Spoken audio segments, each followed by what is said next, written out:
Dear student, कैसे हैं आप सभी लोग। आशा करते हैं आप सभी लोग स्वस्थ मस्त होंगे। अगर आपने ये वीडियो अभी तक नहीं देखा तो ज़रूर ही देखिए। एक भी कॉन्सेप्ट यहाँ मिक्स नहीं करिएगा।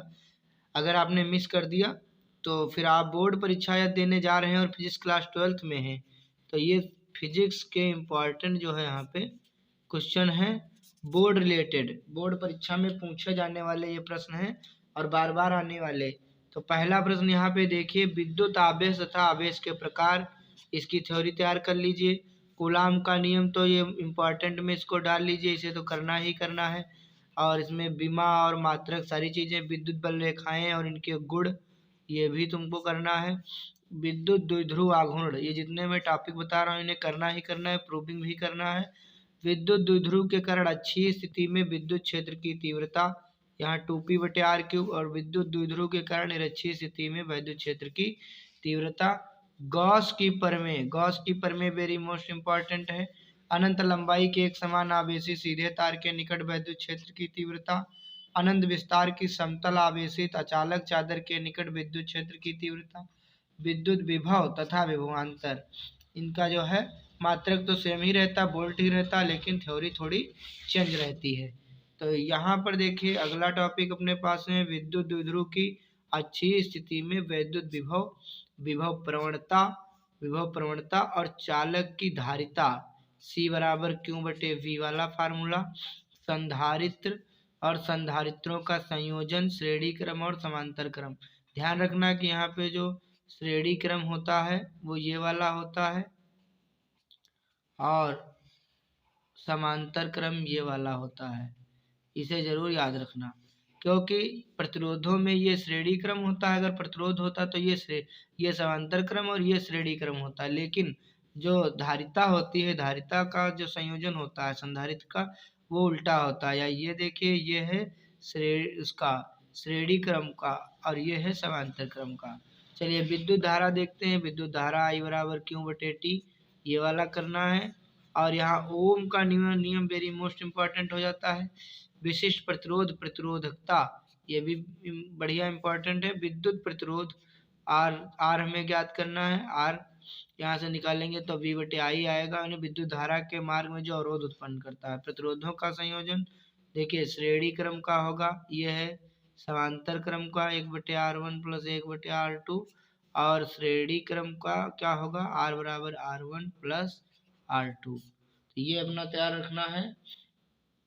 और यहाँ से देखिए किरचॉफ का नियम हमें निकालना है। दो किरचॉफ के नियम होते हैं तो दोनों को तैयार करना है। पहला होता है संधि का नियम और दूसरा होता है लूप का नियम या बंद पास का नियम। पहले में समस्त धाराओं का बीजगणितीय योग 0 होता है, सिग्मा I बराबर, और दूसरा वाला होता है हमारे पास में समस्त वोल्टताओं का योग उनके धारा और प्रतिरोध के गुणनफल के बराबर होता है। स्टूडेंट का क्षेत्र, इसमें 3 ज्ञात प्रतिरोध, एक अज्ञात प्रतिरोध होता है जब गैल्वेनोमीटर का पाठ्यांक हम लोग 0 रखते हैं। ठीक, यहाँ पे मीटर सेतु हमको निकालना है। यहाँ से मीटर सेतु का फार्मूला भी होता है। और बायो सेवर्ट का नियम इम्पॉर्टेंट है, वेरी इंपॉर्टेंट है। एम्पियर का नियम, एम्पियर का परिपथीय नियम, चुंबकीय क्षेत्र, ये देखिए ये वेरी मोस्ट इम्पॉर्टेंट हेडिंग आ गई। दिक्पात का कोण, नमन कोण, नति कोण हर बार पूछा जाता है। चुंबकीय फ्लक्स, फैराडे के विद्युत चुंबकीय प्रेरण के नियम, ये 2 नियम होते हैं, दोनों याद कर लेना, वेरी मोस्ट इम्पॉर्टेंट में जाएंगे। स्वप्रेरण और अन्योन्य प्रेरण, सेल्फ इंडक्शन और म्यूचुअल इंडक्शन, यहाँ पर दोनों है जो याद करना। इसे L से और इसे M से प्रदर्शित किया जाता है। सेल्फ इंडक्शन और म्यूचुअल इंडक्शन ये भी इम्पोर्टेंट में ही काउंट होंगे, इन्हें भी तैयार करना है। फिर भंवर धाराएं आपको तैयार करनी है। फोकाल्ट करंट इनको कहते हैं। प्रत्यावर्ती धारा परिपथ में आपको LR परिपथ, LC परिपथ, LCR परिपथ और इनसे संबंधित न्यूमेरिकल, जो कुंडली, विद्युत जनरेटर या डायनमो, मैक्सवेल का समीकरण, मैक्सवेल का विद्युत चुम्बकीय तरंग सिद्धांत, विद्युत चुम्बकीय स्पेक्ट्रम। अब देखिए ये सब तो ऐसे ही पढ़ना है, लेकिन ये विद्युत चुम्बकीय स्पेक्ट्रम मोस्ट इम्पॉर्टेंट में जाएगा। प्रकाश का परावर्तन पढ़ना, नियम उसके जरूर याद करना, जब भी पूछा जाते हैं तो उसके नियम पूछे जाएंगे। दर्पण के लिए इसका सूत्र ही केवल याद रखना, प्रूव नहीं आएगा। प्रकाश का अपवर्तन के भी नियम ही याद रखना है। पूर्ण आंतरिक परावर्तन, टोटल इंटरनल रिफ्लेक्शन याद करना है। TIR इसको कहते हैं। प्रिज्म, प्रिज्म से ज़्यादा इंपॉर्टेंट है प्रिज्म कोण, अपवर्तनांक तथा न्यूनतम विचलन कोण में संबंध वाले सूत्र। गोलीय पृष्ठ पर अपवर्तन का सूत्र याद करना है केवल। पतले लेंस के लिए अपवर्तन का सूत्र, या कह लीजिए लेंस मेकर फार्मूला याद करना है, ये इंपॉर्टेंट में जाएगा। प्रूफ भी इसका तैयार करना, लेंस की क्षमता ऐसे याद कर लीजिए। पतले लेंस की फोकस दूरी के लिए न्यूटन का सूत्र, इसे भी तैयार करिए जिसपे हम इंपॉर्टेंट लिख रहे हैं। आगे देखेंगे यहाँ पे सूक्ष्मदर्शी और दूरदर्शी पढ़ लीजिए। हाइगेंस की द्वितीय तरीकाओं के आधार पर परावर्तन अपवर्तन की व्याख्या, इंपॉर्टेंट में जाएगा, वेरी मोस्ट इंपॉर्टेंट में। व्यतिकरण और प्रकाश तरंगों के लिए यंग का प्रयोग, फ्रिंज की चौड़ाई के लिए व्यंजक, प्रकाश का विवर्तन, कार्य फलन, प्रकाश का विद्युत, ये जाएगा इंपॉर्टेंट में। प्रकाश का विद्युत प्रभाव, प्रकाश विद्युत उत्सर्जन के नियम, आइंस्टीन का प्रकाश विद्युत समीकरण याद करना है, इसे भी याद करना है।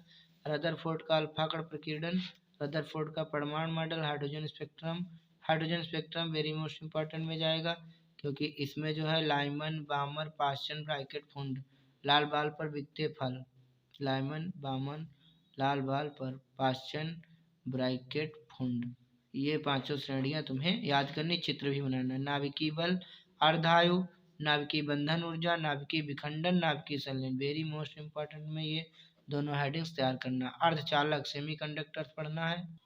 ऊर्जा बैंड के आधार पर ठोसों के प्रकार, पीएन संधि डायोड, पीएन संधि डायोड अर्ध तरंग दृष्टिकारी के रूप में, पूर्ण तरंग दृष्टिकारी के रूप में, जेनर डायोड, प्रकाश उत्सर्जक diode, photo diode, PNP transistor, NPN transistor, logic gate, Boolean व्यंजक, सत्यता सारणी किसके लिए, आर गेट के लिए, एंड गेट के लिए, नॉर गेट के लिए, नॉर और नैंड गेट के लिए। और ट्रांसफार्मर पढ़ना, दो तरह के होते हैं, ऊंचाई और अपचाई, इसे भी इंपॉर्टेंट में डाल लीजिए।